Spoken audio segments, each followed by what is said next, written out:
महाकाश्यप की परंपरा में हुआ बोधि धर्म, फिर बोधि धर्म चीन गया और भारत से ज़ेन की परंपरा चीन पहुंची। बोधि धर्म भारतीय गुरुओं में 28वां गुरु था।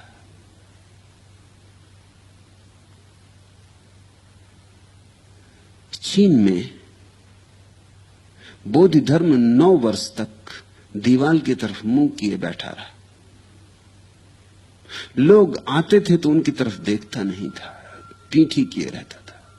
लोग पूछते भी कि बहुत भिक्षु हमने देखे, बहुत संत देखे, मगर आप हमारी तरफ पीठ क्यों किए? तो बोधि धर्म कहता, जो मेरी आंखों में पड़ने के योग्य होगा, जब उसका आगमन होगा तब देखूंगा, अभी देखने से कुछ सार नहीं। अभी तो दीवाल देखूं कि तुम्हें देखूं, सब बराबर है, दीवाल ही है चारों तरफ, तुम भी दीवाल हो। 9 वर्ष बाद वह व्यक्ति आया जिसकी प्रतीक्षा बोधि धर्म ने की थी।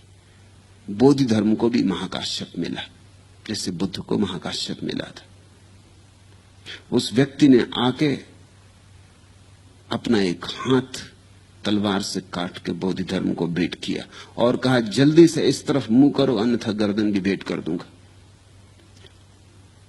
फिर क्षण भर बोधि धर्म नहीं रुका, जल्दी से घूमा।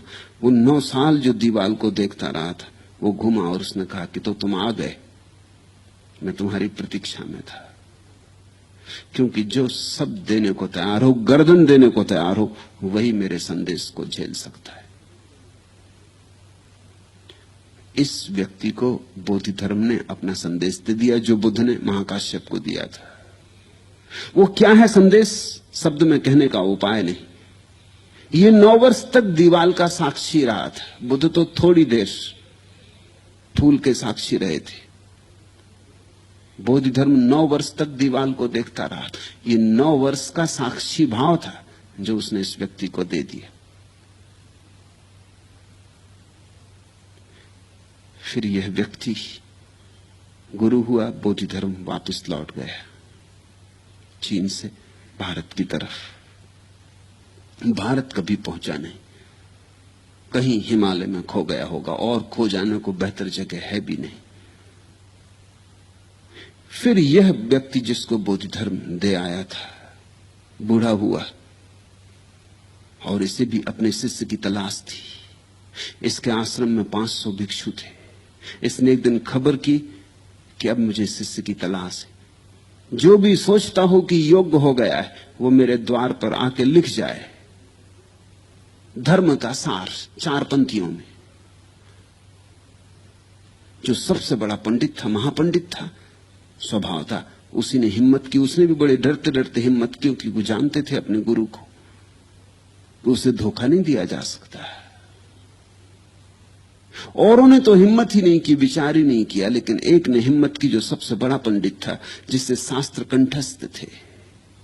वो रात चोरी से गया, वो भी दिन में नहीं, रात जाके गुरु के द्वार पर 4 पंक्तियां लिखाया। उसने पंक्तियां लिखी थी कि मन दर्पण की भांति है, इस पर विचारों विकारों की धूल जम जाती है।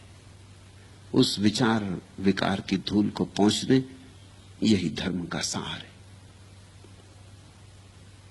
दूसरे दिन सब में खबर पहुंच गई कि बात तो कह दी, बिल्कुल ठीक कह दी, लेकिन गुरु प्रसन्न नहीं था।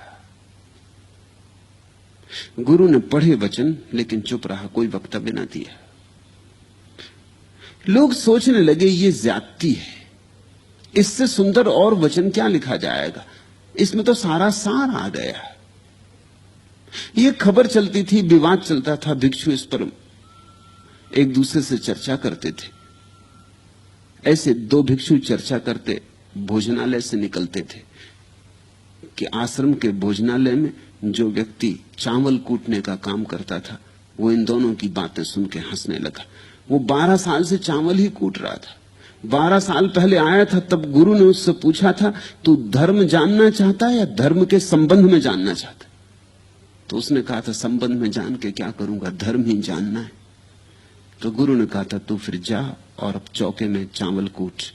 जब जरूरत होगी मैं आ जाऊंगा, अब तू मेरे पास मत आना। तो 12 साल से यह आदमी चुपचाप चावल कूट रहा था। बुद्ध थोड़ी देर चुप रहे थे, फूल को हाथ में लेके। बोधि धर्म 9 साल दीवार के सामने बैठा रहा था। और ये व्यक्ति, इसका नाम था हुई नेंग, ये 12 साल से चुपचाप चावल कूट रहा था। लोग जानते नहीं थे कि इसका कोई अस्तित्व है। सुबह से उठता, सांझ तक चावल कूटता रहता, रात गिर पड़ता, सुबह फिर उठ के चावल कूटता। 12 साल तक सिर्फ चावल कूटा, न अखबार पढ़ा, न किसी से बात की, न किताब पढ़ी, न कभी किसी से बोला। 12 साल में इसका सब शांत हो गया, ये साक्षी भाव को उपलब्ध हो गया। ये 12 साल में पहला मौका था जब किसी ने इसको हंसते देखा। वो दोनों भिक्षु चौंके। ये ऐसे ही था जैसे कि तुम पत्थर पड़ा हो और एकदम उसको चलते हुए देखो। 12 साल किसी ने सोचा भी नहीं था कि ये हंसता भी है, कि इसमें प्राण भी है, कि आत्मा भी है। इसकी कोई विचार ही नहीं करता था। बड़े बड़े सवाल थे विचारने को, कौन इसकी फिक्र करता था। इसको जोर से हंसते देखकर वे दोनों ठिठके। उन्होंने कहा, तुम क्यों हंसे? और 12 साल से तुम्हें किसी ने हंसते नहीं देखा, बात क्या हुई आज?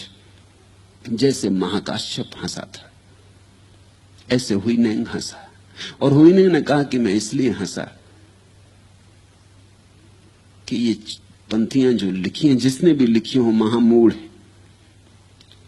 अब तो और भी चौंकाने वाली बात हो गई। उन्होंने कहा कि तू चावल कूटते तेरी जिंदगी बीत गई और तू समझता है तू ज्ञानी है, और हमारे आश्रम के सबसे बड़े महापंडित को महामूढ़ कहता, तो तू इनसे बेहतर पंक्तियां लिख सकता। उसने कहा, लिख तो सकता हूं, लेकिन मैं लिखना भूल गया। अगर तुम लिख दो तो मैं बोल दूंगा, चलो अभी। वो गया और उसने जाके कहा कि पहुंच दो ये पंक्तियां दूसरे की लिखी हुई, मैं जो कहता हूं लिखो। पहली पंक्तियां थी कि मन दर्पण की भांति, इस पे विचार विकार की धूल जम जाती, उसे पहुंच दो, यही धर्म का राज है। हुईने ने कहा, कैसा दर्पण? कहां का दर्पण? मन कोई दर्पण नहीं है, धूल जमेगी कहां? ऐसा जिसने जान लिया उसने धर्म को जाना। मन का कोई दर्पण ही नहीं है, धूल जमेगी कहां? जिसने ऐसा जान लिया उसने धर्म को जाना। इस व्यक्ति को मिली संपदा, जो संपदा बुद्ध ने महाकाश्यप को दी थी, वह संपदा बूढ़े गुरु ने हुई नेंग को दे दी। ऐसी बड़ी अनूठी घटनाओं से ज़ेन की परंपरा चलती रही, लेकिन सदा संवाद सुनने का है, साक्षी का है।